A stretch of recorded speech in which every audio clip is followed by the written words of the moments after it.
Chapter 2. Hello, guys and gals, not loving the Midwest vibe. Oh, look, a cheese ghost. Gee, Apollo, you make me thinking, why didn't you simply pull out your bow and shoot her, or chomp her with a song from your compact ukulele?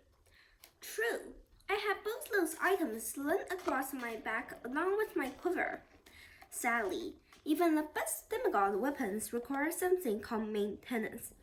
My children Kayla and Austin had explained this to me before I left Camp Half-Blood. I couldn't just pull my bow and quiver out of thin air as I used to when I was a god. I could no longer whisk my ukulele into my hands and expect it to be perfectly in tune. My weapons and my musical instrument were carefully wrapped in blankets. Otherwise, flying through the wet winter skies would have warped the bow, ruined the arrows, and played hate with the strings of my ukulele. To get them out now would require several minutes that I did not have. Also, I doubted they would do me much good against Blemia. I hadn't dealt with their kind since the time of Julius Caesar, and I would have been happy to go another 2,000 years without seeing one. How could a god of poetry and music be effective against a species whose ears were wet under their armpits? Nor did the Blemia fear or respect archery. They were sturdy melee fire with thick skin. They were even resistant to most forms of disease, which meant they never called on me for medical help nor feared my plague arrows. Worst of all, they were humorless and unimaginative. They had no interest in the future, so they saw no use for oracles or prophecies.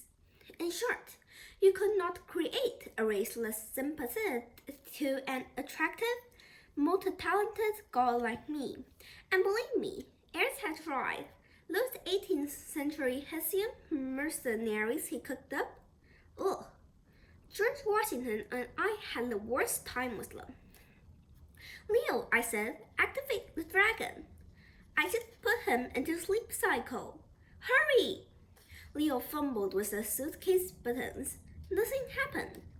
I told you, man, even if Festus weren't malfunctioning, he's really hard to wake up once he's asleep.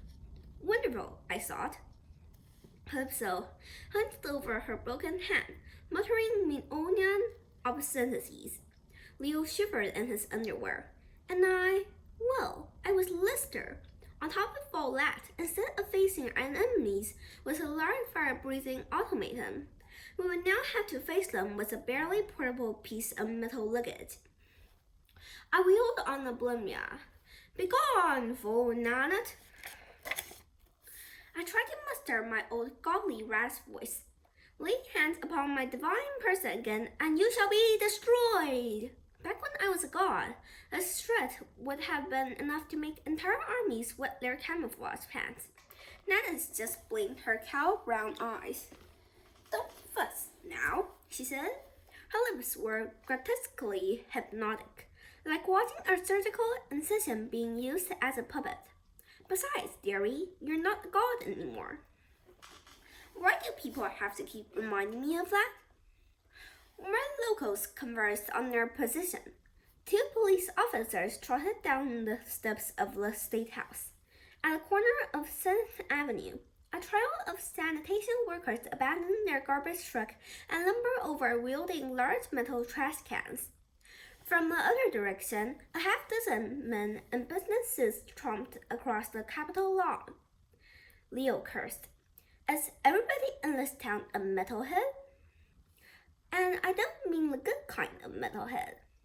Relax, sweetie, Nanette said. Surrender and we won't have to hurt you much. That's the Emperor's job. Despite her broken hand, Calypso apparently didn't feel like surrendering. With a defiant yell, she charged Nanette again, this time launching a karate kick toward the Blemia's giant nose. Don't, I blurted out. Too late. As I mentioned, Blemia are sturdy beings. They're difficult to hurt and even more difficult to kill. Calypso's foot connected with its target, and her ankle bent with a nasty pop. She collapsed, gurgling in pain. Cow! Leo ran to her side. Back off, Chestface. Linguist, dear, Nana chided. Now I'm afraid I'll have to stop on you. She raised one patent leather pump, but Leo was faster. He summoned a globe of fire and threw it like a baseball, hitting Nana right between her huge chest-level eyes. Flames washed over her, setting her eyebrows and flowery dress ablaze. As Nana screamed and stumbled, Leo yelled, Apollo, help me! I realized I'd been standing there, frozen in shock, which would have been fine if I'd been watching the scene unfold from the safety of my throne on Mount Olympus. Alas, I was very much down here in the trenches with the lesser beings. I helped get Calypso to her feet, her one good foot at least. We slung her arms over our shoulders, with lots of screaming from Calypso when I accidentally grabbed her broken hand and began hobbling away. 30 feet across the lawn, Leo suddenly stopped. I forgot Festus. Leave him, I snapped. What? We can't manage him and Calypso. We'll come back later. Leblemia might just ignore him. But if we figure out how to open him, Leo fretted. If we hurt him... Marr! Behind us, Nana ripped off the shreds of her burning dress. From waist down, shaggy blonde hair covered her body, not unlike a seer. Her eyebrows smoldered, but otherwise her face looked unhurt. She spat ashes from her mouth and glared in their direction. That was not nice. Get The businessmen were almost on top of us, eliminating any hope that we could make it back to Festus without getting caught. We chose the only heroic option available. We ran. I hadn't felt so encumbered since my three-legged death race with Meg McCaffrey back at Camp Halfwood. Calypso tried to help, kicking along like a polo stick between Leo and me, but whenever she jostled her broken foot or hand, she yelped and sagged against us.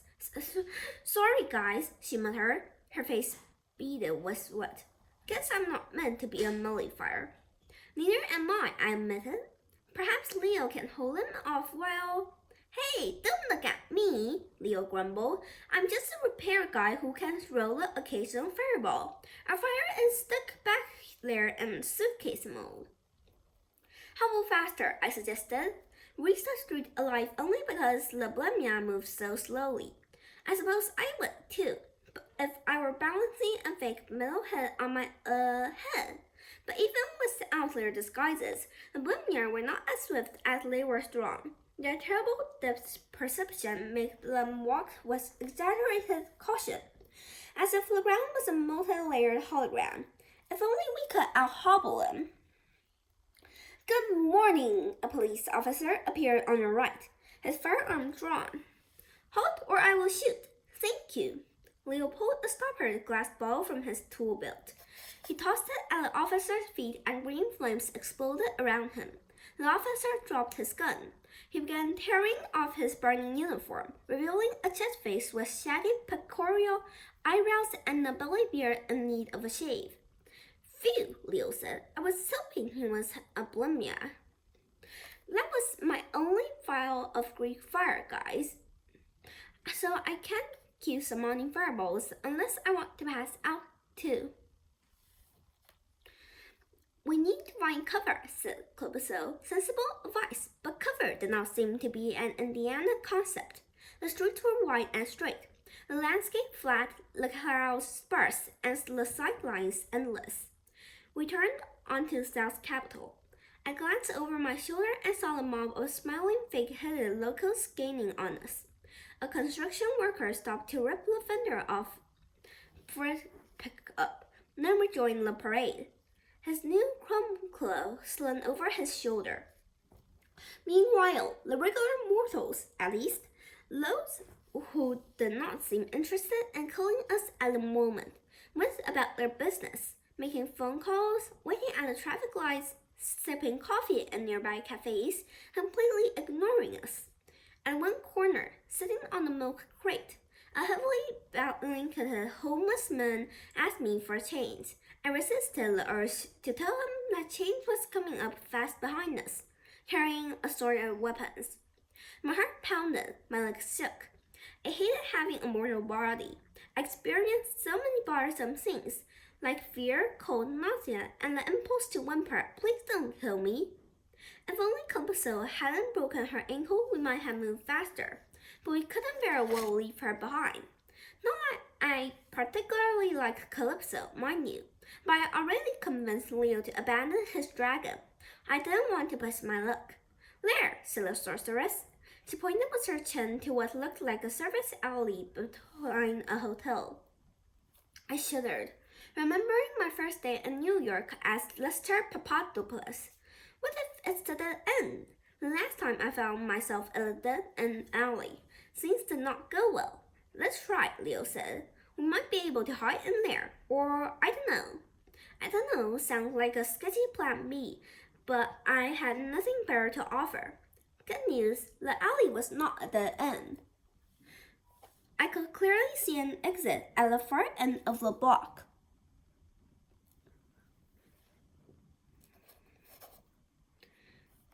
Bad news, the loading bays along the back of the hotel were locked, giving us nowhere to hide.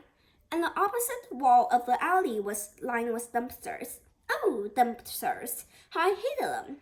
Leo sighed. "I guess we could jump in." "No," I snapped. "Never again." We struggled through the alley as fast as we could. I tried to calm my nerves by silently composing a sonnet about various ways a wrathful god could destroy dumpsters. I became so engrossed I didn't notice what was in front of us until Calypso gasped. Leo halted. "What the hell?" The apparition glowed with a faint ginger light. He wore a traditional chiton, sandals, and a sheathed sword, like a Greek warrior in the prime of life, except for the fact that he had been decapitated. Unlike Lamia, however, this person obviously had once been human. Ethereal blood trickled from his severed neck, splattering his luminous orange tunic. "It's a cheese-cutter ghost," Leo said. A spirit raised one hand, beckoning us forward. Not being born immortal, I had no particular fear of the dead. You've seen one tormented soul, you've seen them all. But something about this ghost unsettled me. He stirred a distant memory, a feeling of guilt from thousands of years ago. Behind us, the voices of Blemia grew louder. I heard them calling out, "Morning," and "Excuse me," and "Lovely day," to their fellow Indianans. "What do we do?" Calypso asked. "Follow the ghost," I said. "What?" Leo yelped. "We follow the cheese-cutter ghost. As you're always saying, va con queso." That was a joke, say?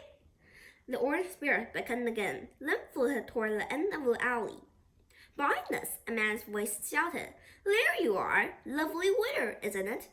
We turned in time to see a truck fender spiraling toward us. Down! I tackled Calypso and Leo, provoking more screams of agony from the sorceress. The truck fender sailed over our heads and slammed into a dumpster, sending up a festive explosion of garbage confetti. We struggled to our feet. Calypso was shivering, no longer complaining about the pain. I was fairly sure she was going into shock. Leo pulled a staple gun from his tool belt. "You guys go ahead. I'll hold them off as long as I can." "What are you going to do?" I demanded. "Snort and collate them?" "I'm going to throw things at them," Leo snapped, "unless you've got a better idea." "But most of you stop," Calypso stammered. "We don't leave anyone behind. Now walk, left, right. We emerged from the alley in a wide open circular plaza. Oh, why couldn't Indianans build a proper city with narrow twisting streets, plenty of dark corners, and perhaps some conveniently placed bomb-proof bunkers? In the middle of the ring-shaped drive stood a fountain surrounded by dormant flower beds. To the north rose the twin towers of another hotel. To the south loomed an older, grander building of red brick and granite, perhaps a Victorian-era train station. On one side of the edifice, a clock tower soared roughly 200 feet into the sky. Above the main entrance, under a marble archway, a colossal rose window gleamed in a frame of green copper, like a stained glass version of a dartboard we used for our weekly game night on Mount Olympus. That thought made me heartsick with nostalgia. I would have given anything to be back home for a game night, even if it meant listening to Athena gloat about her Scrabble scores. I scanned the plaza. Our ghostly guy seemed to have disappeared. Why had he brought us here? Should we try the hotel, the train station? Those questions became moot when the Blumias surrounded us. The mob burst out of the alley behind us. A police car swerved into the roundabout next to the train station. A bulldozer pulled into the hotel's driveway, the operator waving and calling out cheerfully, "Hello, I'm going to bulldoze you." All exits from the plaza were quickly blocked. A line of sweat freeze-dried against my neck. An annoying whine filled my ears, which I realized was my own self-vocalized whimpering of "Please don't kill me, please don't kill me." I would die here, I promised myself. I'm much too important to bite it in Indiana. But my trembling legs and chattering teeth seemed to disagree. Who has an idea? I asked my compatriots. Please, any brilliant idea. Calypso looked like her most brilliant idea at the moment was trying not to throw up. Leo hefted his staple gun, which didn't seem to frighten the Blumia. From the midst of the mob, our old friend Nanette emerged, her chipped face grinning. Her patent leather pumps clashed terribly with her blonde leg fur. "Gosh darn it, dears, you made me feel a bit miffed." She grabbed the nearest root sign and single-handedly ripped it out of the ground. "Now, please hold still, won't you? I'm just going to smash your heads worthless."